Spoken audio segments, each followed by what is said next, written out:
On behalf of the General Au nom de l'Assemblée générale, j'ai l'honneur de souhaiter la bienvenue à l'Organisation des Nations Unies à son Excellence Juan Carlos Varela Rodríguez, président de la République du Panama. Je l'invite à prendre la parole devant l'Assemblée.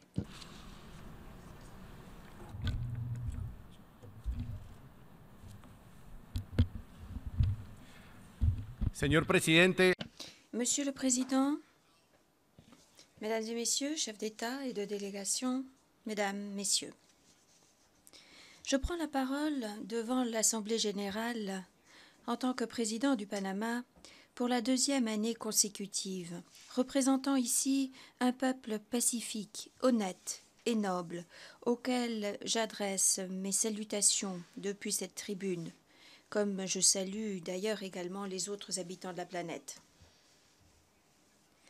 Tout comme un illustre panaméen, Ricardo Alfaro, a participé à la conférence internationale de San Francisco, durant laquelle a été rédigée la Charte des Nations Unies en 1945, je me présente aujourd'hui devant cette Assemblée pour réaffirmer notre attachement aux droits de l'homme, à la paix et à la sécurité internationale.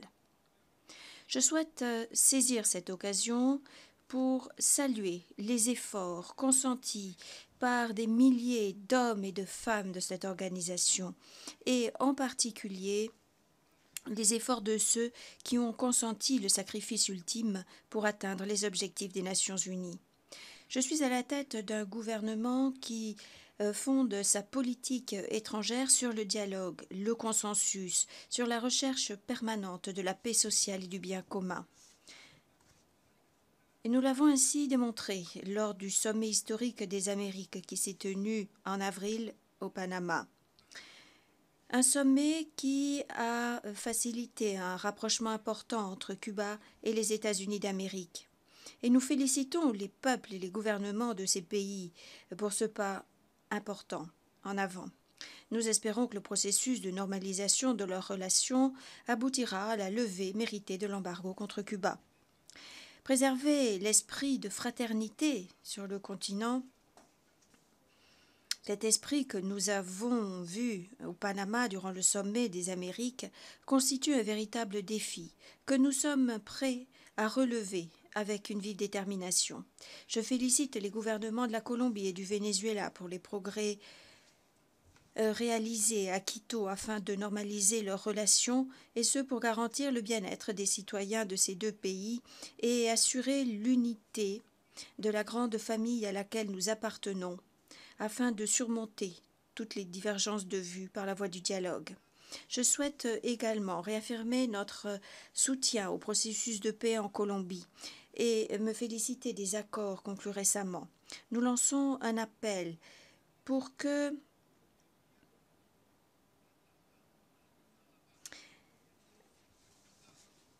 ce soit avec la même fermeté et avec la même détermination que celle qu'a affiché le gouvernement de la Colombie pour parvenir à la paix, que nous avons tous appuyé, que nous continuons à démanteler les structures de la production de stupéfiants qui causent tant de violence dans les autres pays de transit.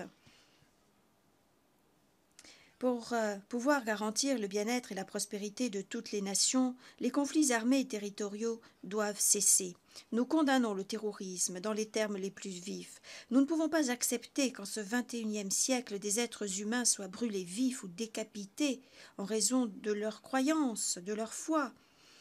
Les pays doivent resserrer les rangs en faveur de l'humanité, pour promouvoir le dialogue, la tolérance comme unique mécanisme pour parvenir à la paix. Le Panama est convaincu que nous pourrons relever ce défi si nous œuvrons de concert.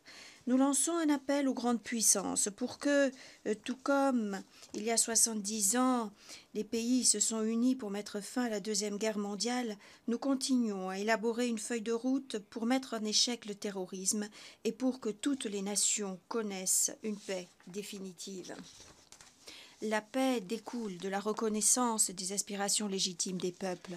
En ce sens, et en reconnaissant l'aspiration de la nation palestine d'être un État, le Panama lance un appel afin qu'Israël et la Palestine parviennent à un accord permettant la coexistence de l'État juif d'Israël et de l'État de Palestine. L'avenir de l'humanité dépend de la capacité des structures des pays pour faire face aux problèmes que connaissent leurs peuples. Il ne s'agit pas de lutter les uns contre les autres. Le monde est aujourd'hui confronté à deux types de guerres, les conflits armés et la lutte quotidienne contre la pauvreté, les inégalités, l'inégalité des chances, le crime organisé qui suscite violence et insécurité dans les quartiers, faisant que nombre de jeunes se sentent exclus et deviennent la proie facile des réseaux de crimes organisés du terrorisme. Concevoir des politiques publiques offrant à nos jeunes une meilleure éducation, plus d'égalité des chances, un emploi digne, l'accès à des quartiers, à des communautés d'infrastructures publiques adéquates constitue le meilleur outil pour lutter contre tous les fléaux susmentionnés. Et c'est une tâche qui nous incombe à tous, au gouvernement, au secteur privé, à la société. En cette époque marquée par les télécommunications et les réseaux sociaux, le Panama reconnaît que l'échange d'informations en matière de sécurité et de renseignement entre les gouvernements constitue un élément clé. Face au développement de la connectivité, des liens aériens et maritimes, on ne peut plus remettre à plus tard une collaboration entre les gouvernements et les agences de sécurité. Le Panama, conscient de ses responsabilités comme pays de transit, se prépare à mettre sur pied un centre de sécurité régional pour lutter contre la délinquance de façon plus coordonnée et pour appuyer les pays de la région dans cette lutte. Notre pays n'échappe pas aux flux migratoires irréguliers d'êtres humains qui fuient la guerre en quête d'un avenir meilleur. Nous réaffirmons notre détermination à leur réserver un traitement digne, à leur apporter une assistance humanitaire, raison pour laquelle nous prenons des mesures pertinentes et nous construisons des infrastructures nécessaires dans notre pays. Des centaines de migrants traversent notre pays chaque mois, y compris des Africains, des Latino-Américains et d'autres, qui quittent leurs familles, leurs fils, leurs enfants, pour se lancer dans des périples qui durent parfois jusqu'à 2 ans. Lorsque nous leur demandons pourquoi ils quittent leur foyer, ils nous répondent, comme l'a fait l'un d'eux, « Je cherche simplement un endroit où connaître la paix ».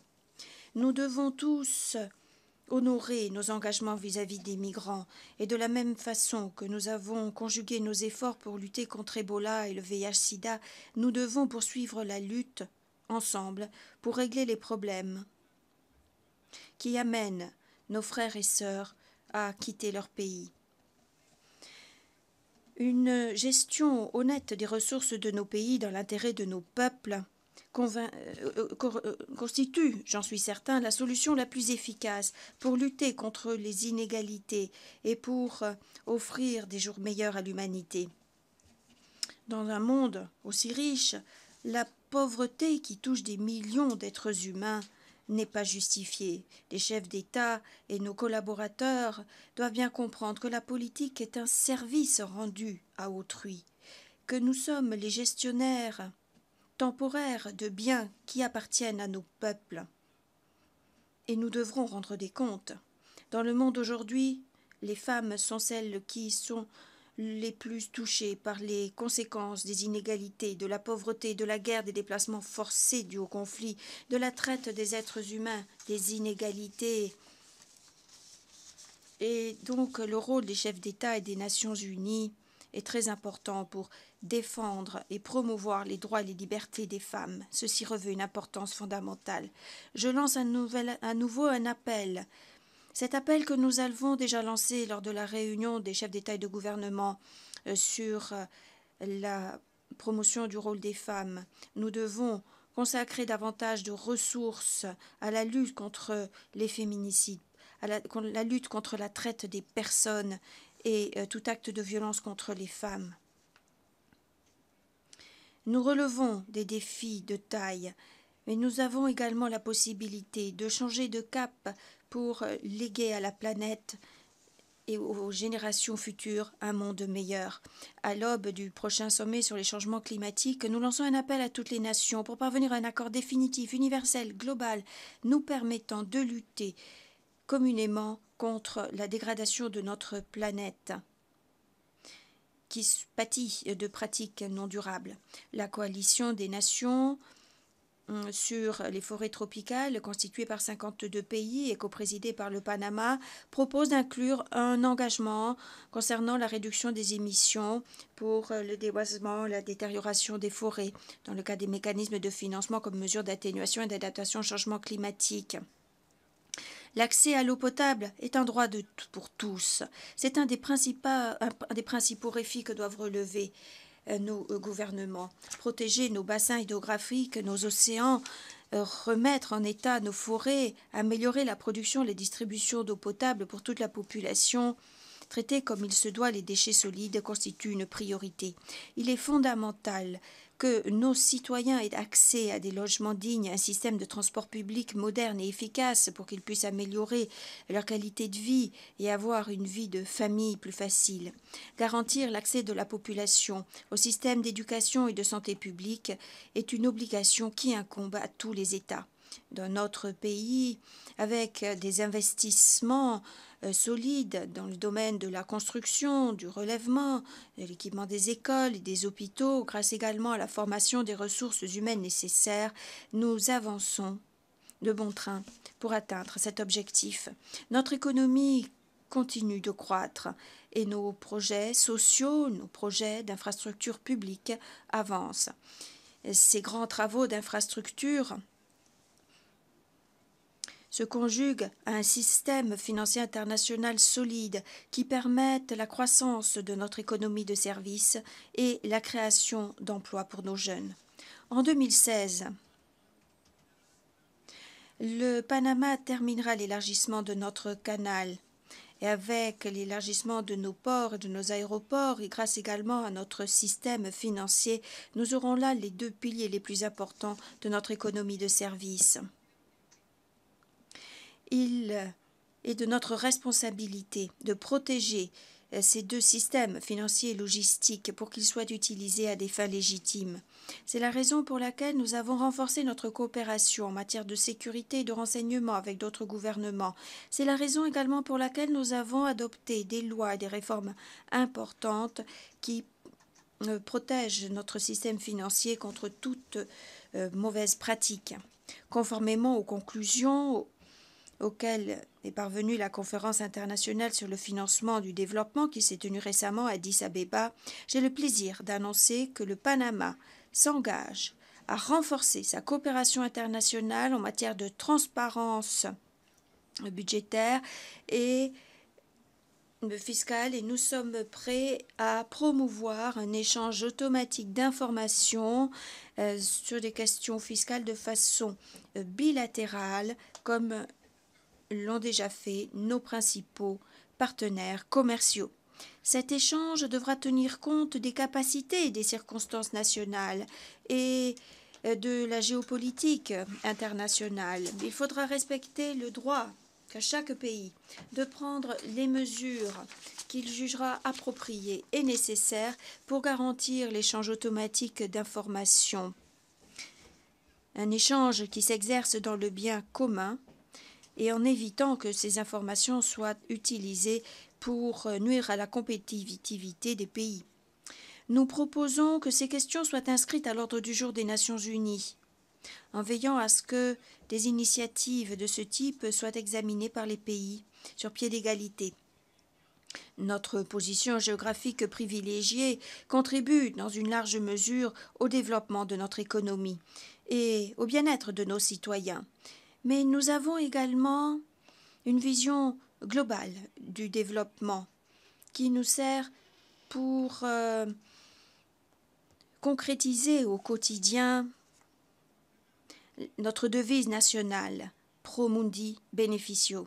Le renforcement du système des Nations Unies est une responsabilité qui incombe à tous et nous devons revoir la structure de gouvernance des Nations Unies, en particulier le Conseil de sécurité, pour parvenir à une plus grande transparence et une meilleure représentativité géographique. C'est la raison pour laquelle le Panama participe activement au processus actuel de réforme du Conseil de sécurité en essayant de rapprocher des positions divergentes.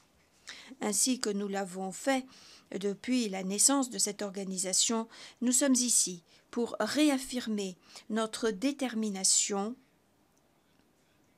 pour que nous œuvrions tous de concert dans l'intérêt du bien commun et de l'édification d'un avenir meilleur. C'est la raison pour laquelle, depuis cette tribune depuis laquelle le pape François a lancé un appel à des millions de catholiques pour qu'ils appuient les Nations Unies, c'est la raison pour laquelle aujourd'hui, alors même que nous fêtons les 70 ans de cette noble organisation, qu'en tant que chef d'État, je réaffirme que le Panama s'engage à mettre ses capacités au service de la communauté internationale. Le Panama est prêt à travailler de concert avec chacun d'entre vous pour ouvrir la voie à un monde plus juste, plus équitable, un monde où la paix et le dialogue prévaudront pour toujours. Je vous remercie de votre attention.